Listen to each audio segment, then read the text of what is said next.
Ayan, hello po, good morning po, good afternoon or good evening. Ito po yung isang yung sinasabi kong bato na brown. Ito yung pangalawa tingnan nyo.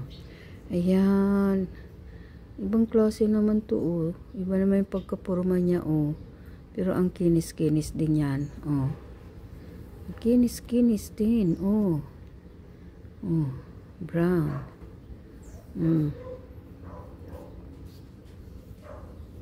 Brown. Ang bigat din ito ang bigat ang bigat. Tapos ayan, tingnan natin forma nito pa ganito. Ayan, tingnan natin kung rin gumalaw, kasi taon na nga to taon na naka-stack lang dyan. Tapos ngayon ko lang uli na isipan ipakita. Galing din to sa sa Bicol, sa rin to nakuha sa Ilog. Ayan, yung bayaw ko yung nakakuha nito, tapos binigay sa akin ng kapatid ko, binigay nilang mag-asawa. Ayan tingnan natin at kung gagalaw. Ayan magalaw din yan. Ano ba yung purma na yan ibang klase naman tong purma na to. Mga nga to parang may mga liter na may na mga liter ako na aaninag Ayan, kakaiba naman to. Ayan mga nagsisigalawan talaga yan madiinan mo lang yan ayan, umiikot na Ayan, mga magagandang magagandang bato, brown na bato, parang chocolate brown. Ang ganda ng pagka-chocolate brown ng kulay niya. Ganda. Ang ganda. Parang may mga nakikita ko Parang mga liter. Ayan, sila ang nakatukoy nito, yung mga may third eye, kung anong klase ng bato na to. Ayan. Hindi nagbabago. Taon na nga ang lumilipas hindi ko naman to yung laging nahahawakan o kaya linalagyan ng langis. Ayan, nagpakaligpit lang to. Ayan yung forma niya ang ganda. Tapos ang bigat, parang forma avocado. Parang avocado, kaya lang kakaiba naman. Ayan, ang bigat nito, ang bigat ng bato na to, ang bigat. Ang bigat ng bato na yan. Ayan, tingnan natin sa daliri. Ayan. Gumagalaw. Kumuha kayo ng bato, try nyo kung umikot ng ganito. Ayan, try nyo lang. Kung kung may ganito rin bang siya, bertud. Yan. Tapos didiinan nyo lang ng daliri kung gagalaw. Ayan. Kakaiba yan hindi ko alam kung anong klaseng bato ito. Basta ito ay rare stone. Yan, may mga bertud yan. Mga maganda yan na may magandang magandang hatid na pampaswerte. Yan mga ganyan, pag may business pampaswerte kaya hindi lang sa business, iba pang bagay. Ayan, kasi galing sa kalikasan hindi ito gawa-gawa ng tao, kaya may taglay na itong niya, bertud. Kung anong bertud, kagaanan sa pamumuhay, mga ganito, mga may hawak ng mga ganito. Tapos lalo na sa business, pag may business, magaan ang ang takbo ng business, hindi babagsak. Maraming mga pampaswerte na mga galing sa nature. Yan. Yung doon nga so kinainan namin doon sa Mall of Asia, sa MOA. Nung kumain kami ng ramen, nung pumunta kami doon ng aking anak, kami kaming ano doon. Nagpuntahan kami. Namasyal kami doon. Tapos sinama nila ako, ng aking daughter-in-law. Sinama nila ako doon.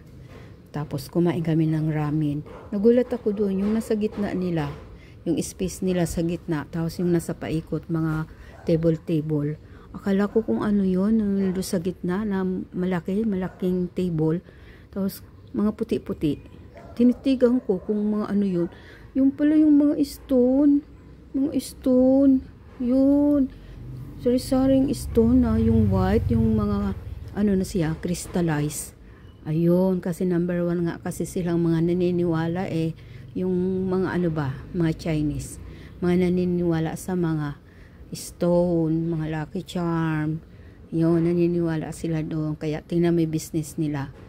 Mayroon sila sa kanilang business ng mga lucky charms, ang katirba ng mga stone, mga crystallized. Tinitigan ko, akala ko kung ano lang yon. Mga stone, maliliit na stone. Tulad ng stone ko dyan ng mga white. Mga ganun. Kasi isa yan sa pampaswerte sa mga business. Yan mga stone. Mga rare stone. Mga sari-sari. Kasi hindi naman piling-pili rin naman yung mga yung mga stone ba na mga buhay. Ayan, ito buhay ito kasi nagalaw, tingnan mo. May buhay ang stone at saka ang ganda kasi brown, chocolate brown ang kulay. Tapos tingnan mo naman, madikitan mo lang yan. Gumagalaw. Ba't gumagalaw yan? Kung wala yung bertud. Yan, hindi yan gagalaw kung wala silang taglay na bertud. Ayan ang maganda sa may business. May mga lucky stone. Yan. Ayan po ang aking koleksyon. Ayan, kasi naipakita ko na to dati. Noon pa, taon na ang lumilipas. Kaya yung mga old friends ko, mga subscribers, nakita na nila to. Pero yung mga mga bagong subscribers ko, kulang-kulang 1K na naman ang aking subscribers na bago. Kaya hindi pa nila ito nakikita. Kaya ayan, naisipan ko uling ipakita sa inyo ito ang aking koleksyon. Marami pa nga ako diyan, yung mga yung mga dati-dati pang ipinapakita ko. Inuunti-unti ko na uli na ipakita. Inuunti-unti ko. May mga black pa, mayroon pang yung tawag doon, yung dumidikit sa magnet. Ano na yun? Ansin? Yung dumidikit sa magnet na stone? Ha? Hindi, yung isa pang klaseng meteorite. Hindi meteorite. Yung dumidikit sa magnet. Yung, hindi, ano ba yung tawag doon? Batu balani. Ayun, mayroon ako dyan. Ang ganda, batu balani. Pero ako ang, nakakuha nun. Yung maliit lang siya na formang oblong. Ay, ang lakas talaga ng dikit sa magnet. Isa rin yun sa mga mga pampaswerte rin yun sa mga may business. Sumahatak kasi yun ng ng customer. Pag mayroon kang ganon, mga ganyan, mga batu-balani na yan. Pag may business ka, kung mayroon lang kainan, restaurant, yung mga ganyan, o kaya kantin, hatak yan, mabili yan, mabinta. Kasi yung business namin, tailoring shop. Pero tingnan mo, hindi na makaya na ng asawa ko sa customer, sa daming customer. Kaya sumasakit na ang ulo niya kung hindi na niya makaya ang trabaho. Kung meron siguro kami ibang business, yung mga tulad ng ganyan, mga yung may pwesto na tindahan, may sari-sari store, o kaya mayroon kaming kantin, ganyan din ang hatak niyan. Kung gaano kadami ang mga pumapasok na customer sa aming shop, ganyan din yan hahatak ng customer kung may iba kaming business. Ayan, yun nga lang, wala pa kaming ibang business. Yun pa lang. Malay natin, pagdating ng panahon, magkaroon na kami ng ibang business. Ito, mga nagsisihatak ito ng swerte. yung mga ganitong mga rare stone. Yan. Rare stone from the nature, kasi hindi ito gawa-gawa ng tao lang. May taglay na yan na virtud. Kaysa yung mga gawa ng tao, dadasal-dasalan mo pa yun para magkaroon ng ano ba yun, visa. Kaya ayoko yung mga yung mga gawa-gawa ng tao. Gusto ko yung talagang lucky charm na from the nature. Ayan.